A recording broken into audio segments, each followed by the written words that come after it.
age student.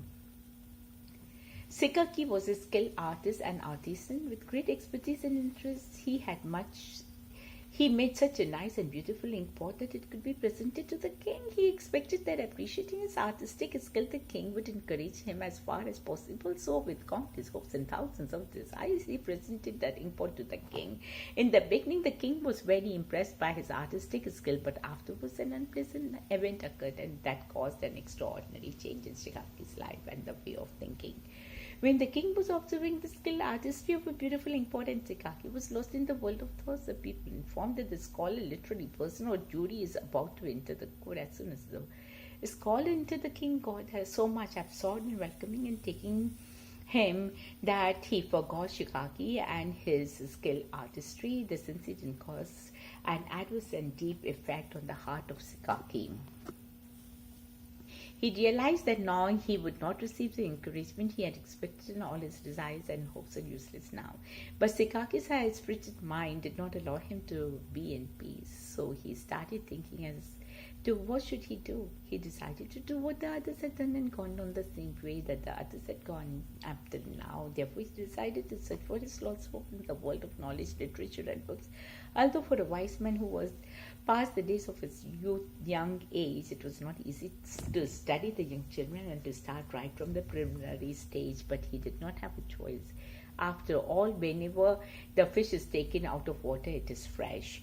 Worse than that, in the beginning, he did not find any sort of interest in himself regarding reading and writing. Perhaps spending a long time in artistic books and handicraft was the reason for stagnancy in his scientific and literary talent, but neither his advanced age nor lack of capability, none of these could change his decision. With great enthusiasm or zeal for attaining knowledge, he strictly got busy with his study until another incident occurred.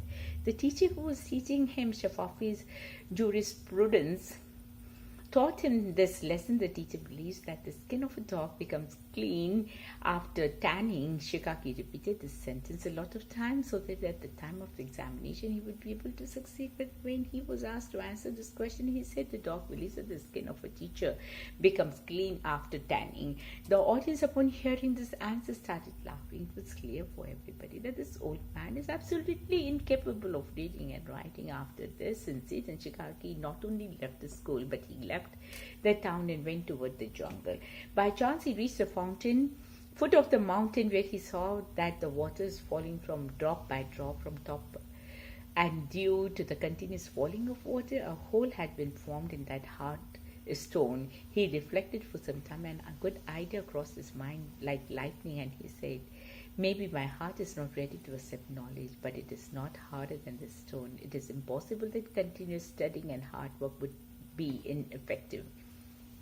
Therefore, he came back with hard work, he got busy in the attainment of knowledge. As a result, he was recognized as one of the popular scholars of his time. You never be too old to learn something new. Beautiful. Wealth, love, success. A woman came out of her house and saw three old men with long white beards sitting in front of her yard. She could not recognize them. She said, I don't think I know you, but you must be hungry. Please come in and have something to eat. Is the man of the house home? No, he is out. Then we cannot come in. In the evening, when your husband came home, she told him what had happened. God, tell them I'm home and invite them in. The woman went out and invited the men in. We do not go into the house together. Why is that? One of the old men explained. His name is Wealth, he said, pointing to one of his friends, and said, pointing to another one, he's Success and I'm Love. Then he nodded. Now go in and discuss with your husband which one of us you want in your home. The woman went in and told her husband what was said. Her husband was overjoyed. And how nice. Since that is the case, let us invite Wealth. Let him come and fill our home with wealth. My dear, why don't you invite Success? Their daughter-in-law was listening from the other corner of the house. She jumped in with her own suggestion. Would it not be better to invite Love? Our home will then be filled with love. Let us heed our daughter-in-law's advice, said the husband to his wife. Go out and invite Love to be our guest. A woman went out and asked the three old men, which one of you is Love? Please come in and be our guest. Love got up and started walking toward the house. The other two also got up and followed him. Surprised, the lady asked, "Wealth and success. I only invited love. Why are you coming in?"